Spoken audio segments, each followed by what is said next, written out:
कसे आहात सर्वजण? मजेतच असतात. मी कालपासून एक बातमी बघते काय तो घाट, बापदेव घाट का काय, त्या घाटामध्ये काल एक मुलगा आणि मुलगी फिरायला गेले होते आणि नंतर फार भयंकर घटना घडली. त्या मुलीवर 3 लोकांनी घाणेरडे कृत्य केले आणि त्या मुलाला बाहेर कुठेतरी झाडाला बांधून ठेवलं. तर मला एक सांगायचं आहे मुलींना, की तुम्ही अशा ठिकाणी जाऊच नका ना, निर्जन ठिकाणी जिथं कुणीच नाही. तो बिचारा एकटा मुलगा काय करणार? जिथं 3 जण आले, ते एकटा माणूस काय करणार हो 3 जणांसमोर? त्यामुळं एखाद्याचा जीव गेला असता, हो की नाही, काल. परंतु जाऊ द्या, ते सुखरूप तर आहेत ना.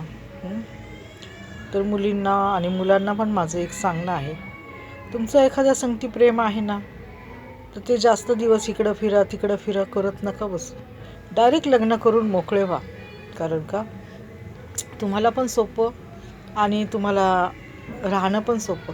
हल्ली काय झालेलं आहे, चला फिरायला चला फिरायला. अरे काय फिरता? फिरण्यासारखं काय राहिलेलं आहे का आता? एकटी मुलगी, एकटी छोटी मुलगीपासून तर 85-86 वर्षाच्या म्हातारीपर्यंत लोक सोडायला तयार नाहीत.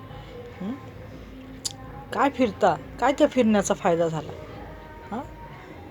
त्यापेक्षा डायरेक्ट लग्न करा आणि आपला संसार थाटानं आपल्या घरात. काय तुम्हाला गोंधळ घालायचा आहे तो गोंधळ घाला. काय इकडे एवढं लांब जायचे? जिथं निर्जन स्थळी काय करायचे? बरोबर आहे का नाही माझं? हल्लीच्या मुलींना समजतच नाही. निवांतपणा पाहिजे. लग्न करा, घरात तुम्हाला निवांतपणा मिळेल. काय एवढं लांब जाऊन झालं? नका जाऊ. आजकाल जग फार वाईट चाललेलं आहे, माहिती आहे. पावलापावलाला, क्षणाक्षणाला काही ना काही घडत आहे, माहिती आहे.